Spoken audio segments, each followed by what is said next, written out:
Hi friends, welcome back to my channel, Your Online Teacher.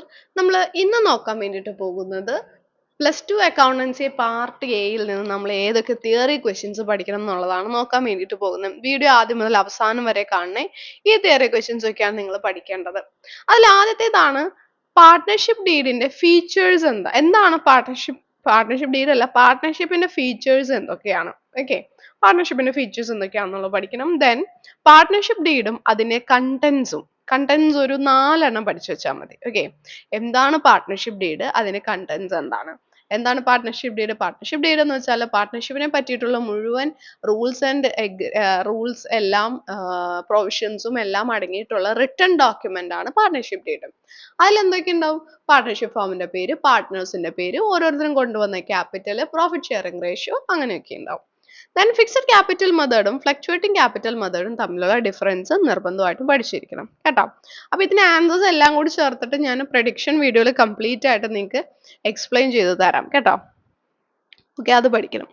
പിന്നെ നമ്മൾ പഠിക്കേണ്ട important ആയിട്ടുള്ള ഒരു തിയറി ക്വസ്റ്റ്യൻ ആണ്, how will you treat the following items in the partnership accounts in the absence of partnership deed. Partnership deed silent ആണ് എന്നുണ്ടെങ്കിൽ താഴെ പറഞ്ഞ കാര്യങ്ങൾ നമ്മൾ എങ്ങനെയാണ് അതിൽ ട്രീറ്റ് ചെയ്യാവുന്നത്, ട്രീറ്റ്മെന്റ്സ് പഠിക്കണം കേട്ടോ. അത് വളരെ പ്രധാനപ്പെട്ടതാണ്, ട്രീറ്റ്മെന്റ്സ് പഠിക്കണം. Then what are the modes of reconstitution of A partnership firm. Partnership firm എങ്ങനെയൊക്കെയാണ് റീകോൺസ്റ്റിറ്റ്യൂട്ട് ചെയ്യുന്നത് എന്നുള്ള മോഡ്സ് പഠിക്കണം. Then explain the factors affecting good will of A firm. ഒരു ഫേമിന്റെ ഗുഡ് വില്ലിനെ അഫക്റ്റ് ചെയ്യുന്ന ഫാക്ടേഴ്സ് എന്താണെന്നുള്ളത് നിർബന്ധമായിട്ട് പഠിക്കണം. 5 പോയിന്റ്സ് ആണ് വരുന്നത്, 5ഉം പഠിക്കണം.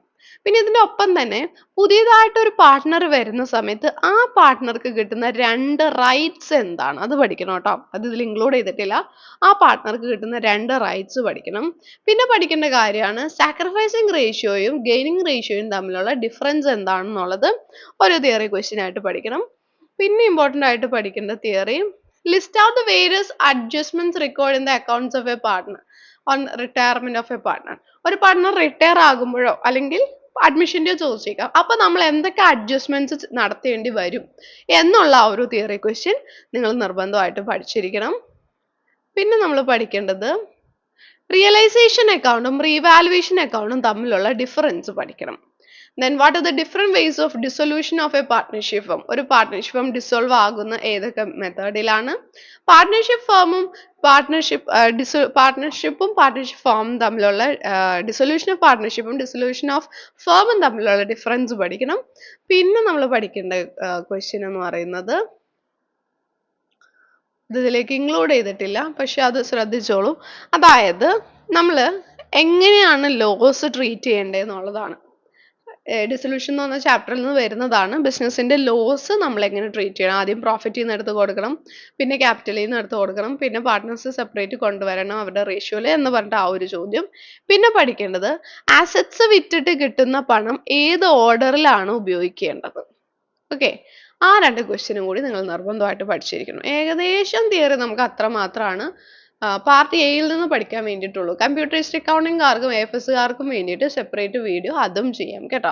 അപ്പോൾ ഈ ക്വസ്റ്റ്യൻസ് ഒക്കെ ഓൾറെഡി നിങ്ങളുടെ ടെക്സ്റ്റിലുള്ള ക്വസ്റ്റ്യൻസ് ആണ്. വളരെ കുറച്ച് തിയറി ക്വസ്റ്റ്യൻസ് നമുക്ക് പഠിക്കാനുള്ളൂ. അപ്പോൾ ഇത്രയും തിയറി ക്വസ്റ്റ്യൻസ് പഠിച്ചാൽ തിയറി ഭാഗം സെറ്റാണ്. തിയറി മാത്രം പഠിച്ച് പാസ്സാവാൻ പറ്റില്ല കേട്ടോ. തിയറി പ്ലസ് പ്രോബ്ലം പഠിക്കണം. പ്രോബ്ലംസിന്റെ വീഡിയോ എല്ലാം മിസ് ചെയ്യുന്നുണ്ട്, അതെല്ലാം കണ്ട് പഠിക്കുക. എങ്ങനെയുണ്ടെന്നുള്ളത് താഴെ കമന്റ് ചെയ്ത് അറിയിക്കുക. Thank you.